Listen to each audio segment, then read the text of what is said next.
All right, back into getting into clear directions in this organizing your elementary school classroom video series. So those are our first things that we talked about in our last video, dating and numbering our assignments and adding in emojis as needed, making sure that we link each resource and we overall limit those number of resources. I didn't talk about that very much in the last video, but just overall, if we can limit our number of resources in a single assignment to just as few as possible, if we have like maybe 3 links at most, that feels like a pretty good amount for kiddos to navigate through. And then making sure we're adding in those due dates and our due times just to make things really clear. And I'd also like to show you very briefly at some point the I think it's called the agenda view for kiddos. It might be called the calendar view for kiddos. But essentially, if we add those due dates and times like you see over here, if the kiddos go to this pancake icon in the corner, they're going to have an option. I think it either says calendar or it says to-do list. But any assignment that you post that has a due date or a due time will also appear in their to-do list and their calendar view in Google Classroom. And that can just be another really good way to reinforce kind of where the kiddos are. Another thing that we want to do for our own sanity, and we want to tell our kids to do as well, is we want to go ahead and change Google Classroom settings so that our overall inbox is just not being bombarded. So to get to this particular settings, to this particular settings window, I went over to the pancake in the upper left corner, and then I went down to the settings option at the bottom. So once I'm here, what you're going to see is that essentially for everybody at first, every single option here is turned on right off the bat. So if you have these all turned on, so you are getting constant emails into your Gmail from Google Classroom. For me personally, I turn these off altogether. I don't have a single email coming in automatically from Google Classroom, just because I don't want those. So for you, you may want certain automatic emails. You may want, every time a kid turns in something late, you may want an email that tells you that. It will, of course, show you on Google Classroom that it's late also, but you may want the actual email saying that.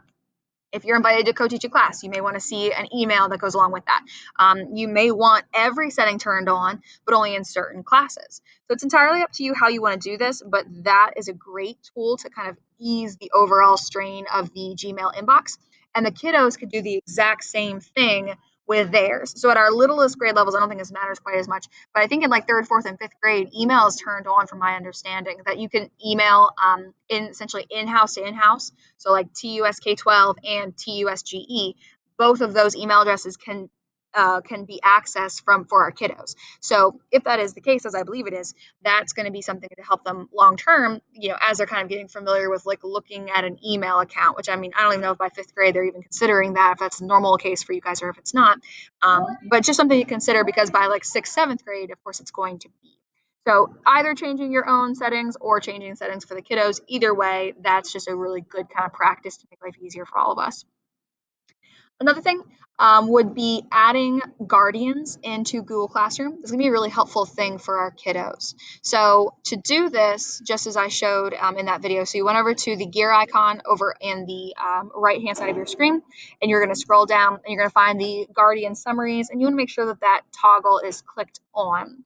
So you're going to add this class as a class where the kiddos are going to get a Guardian Summary, or the parents are going to get a Guardian Summary. So just to explain what that is briefly, Guardian Summaries are set up so that the families will receive an automatic email either every day or at the end of every Friday is the other option. So they get one Monday through Friday, or they get an email on just Friday.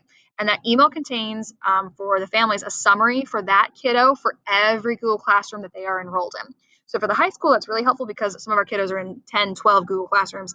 Elementary, maybe they're in 2, maybe 3 at most. So what that still does for a family, though, is if your kiddo is, maybe you do have separate Google Classrooms for your reading content, your math content, your English and your, word study content, whatever you might do.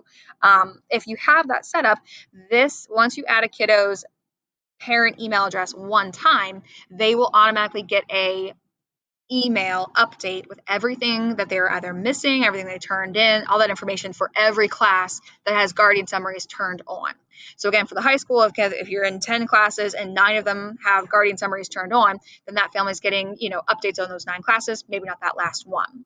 So the more we have Guardian Summaries turned on as a whole collective, the more information families are able to get, and that can be really helpful. I do have a link over here with more info for family information in case you want to ask families want to have access to Guardian Summaries. But ultimately, it's a really good tool and something that I think all families would benefit from, is having this information. So those 5 points, that's everything for phase 2.